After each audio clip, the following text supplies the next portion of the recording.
हंसना जितना आसान है, हंसाना किसी को भी उतना ही मुश्किल है। जी बिल्कुल। और मुश्किल तो खास तौर से तब है कि जब आप पूरे समाज के सामने खड़े हों और समाज में से ही किसी को उठाकर उसको समाज के आईने की तरह पेश करें।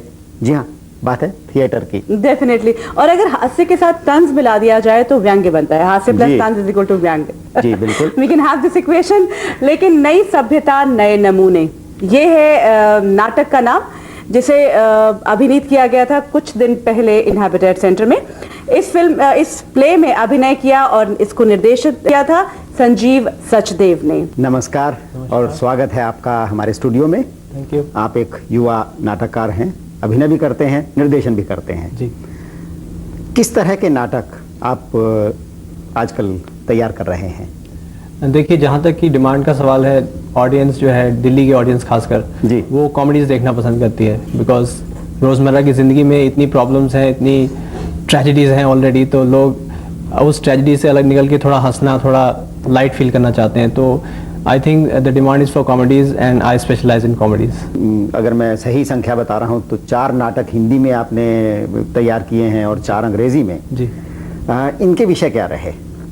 सबका विषय बेसिकली तो कॉमेडी ही था, लेकिन मैं आपको सबके टाइटल्स एक बार बता देता हूँ। पहला नाटक जो मैंने खुद ने लिखा उसका नाम था नाम में क्या है। अच्छा। So it's a very critical topic जिसके ऊपर मैंने खुद लिखा था। उसके अलावा मेरे नाटक रहे हैं मेरी क्या गलती, दूसरी शादी का चक्कर एंड एटीट्यूड्स, जो कि विकलांगता पे एक बेस्ड नाटक था, अंग्रेजी में था। Attitudes 2, then it was good natured man, this was a British play, totally done in British style English. तो मेरे हिसाब से मैं ये नहीं समझता कि लैंग्वेज एक बैरियर होना चाहिए एक अच्छे आर्टिस्ट के लिए। तो इंग्लिश में भी हमने उतनी ही प्लेस किए जितनी हिंदी में। और फिर जो लेटेस्ट नाटक है उसका वो तो आप जानती हैं, नई सभ्यता नए नमूने। जो परिपक्वता होनी चाहिए, परफेक्शन होनी चाहिए थिएटर में, वो कहीं हम भी लैक कर रहे हैं। बिल्कुल नहीं, ये तो ऐसी फील्ड है, इसमें तो like a person is learning his whole life, you can not be perfect ever. But मेरे हिसाब से देखा जाए तो अगर थोड़ी मेहनत करके लोग अगर अच्छी चीज़ बनाएं तो ऑडियंस देखना पसंद करती है। ऐसी बात नहीं है कि दिल्ली में ऑडियंस नहीं है, but it is not so much कि उसको इकोनॉमिकली वायबल बिजनेस बनाया जा सके। जहाँ तक नए भरते हुए कलाकार हैं, जो भी मेरे पास नए सीखने आते हैं एक्टिंग वगैरह, सो वो यही कहते हैं कि भाई हमको कितना पैसा मिलेगा इस शो करने का। बट आई से यू हैव टू पे, आई विल नॉट पे यू। सो इट्स लाइक नहीं, लेकिन सवाल ये है साहब कि अगर ये परोपकार वाला किस्सा रहा जी, कि हर कोई परोपकार के लिए आएगा, आप भी परोपकार के लिए नाटक बनाएंगे और घर की रोटी चलाने के लिए कुछ और करेंगे, आपके जो कलाकार हैं वो भी आकर मुफ्त में काम करेंगे या कुछ चंदा देंगे आपको, तो नाटक का होगा क्या? जब तक ये कॉमर्शियली वायबल ना हुआ तो लगता है कि बात नहीं बनेगी। आप हिस्ट्री उठा के देख लीजिए थिएटर की, थिएटर हमेशा से ही एक समाज सेवा का भाव से ही किया जाता है, जो कि आजकल भी हो रहा है। But there are certain people who are doing it on a large scale, ज़्यादा पैसा लगा के बड़े शोज करते हैं, तो उनके लिए शायद ये वायबल हो जाता हो। लेकिन संजीव, यहाँ मैं आपसे कुछ पूछना चाहूंगी। आपने अभी कहा कि आपके पास बहुत सारे नए कलाकार आते हैं और जैसे हिस्ट्री उठा के देखें, आपने कहा तो passion in theatre is required, but don't you think the passion is turning into fashion? Very right. Passion भी बनता जा रहा है थिएटर करना आजकल। बिल्कुल, लेकिन देखा जाए तो थिएटर एक ऐसी फील्ड है जिसमें आपको पर्सनल ग्रोथ बहुत होती है। चाहे आपको कुछ पैसा मिले ना मिले, लेकिन उसको करने में इतनी सेटिस्फैक्शन है, इतनी पर्सनल ग्रोथ है, you become a better human being, you learn so much about humans, human psychology and all that. पर उतनी कमिटमेंट है, वही मैं बात कर रही हूं। Commitment is lacking, commitment is lacking. Everybody wants to become a star but nobody wants to work hard, so that is the bottom line. Everybody wants glamour, everybody wants शोहरत, लेकिन उसके लिए मेहनत करने को बहुत कम लोग तैयार। अच्छा, अभी आपने एक सवाल, एक मुद्दा उठाया था कि नाटक का काम जो है वो समाज के लिए कुछ उपयोगी होना है। पर सवाल ये है कि क्या समाज के लिए नाटक उपयोगी भी हो और उसके साथ साथ एंटरटेनिंग भी हो? तो कहीं जो फेलियर है वो थिएटर वाली तरफ है या समाज की तरफ है? मैं तो कहूँगा दोनों तरफ से ही है। उसके अंदर I think media can play a very big role in educating the masses कि थिएटर क्या है। लाइक पिक्चरों में तो वही फॉर्मूला है, एक हीरो है, एक हीरोइन है, एक विलन है, एंड में उनकी शादी होनी है हीरो हीरोइन की।